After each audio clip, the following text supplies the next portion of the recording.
So hey everyone, welcome back to another quick and very interesting tutorial where in this quick tutorial I'm going to show you how you can fix the overcrowded subtitles, like if you have added subtitles and the text is overlapping each other, how you can fix that.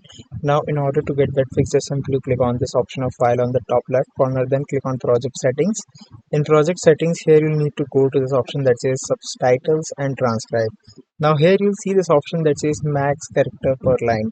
Now just simply adjust this max character per line number, like if 60 is overcrowded for you, go for 40 characters or something minimum than that, or if it looks too empty for you, you can increase the number as well.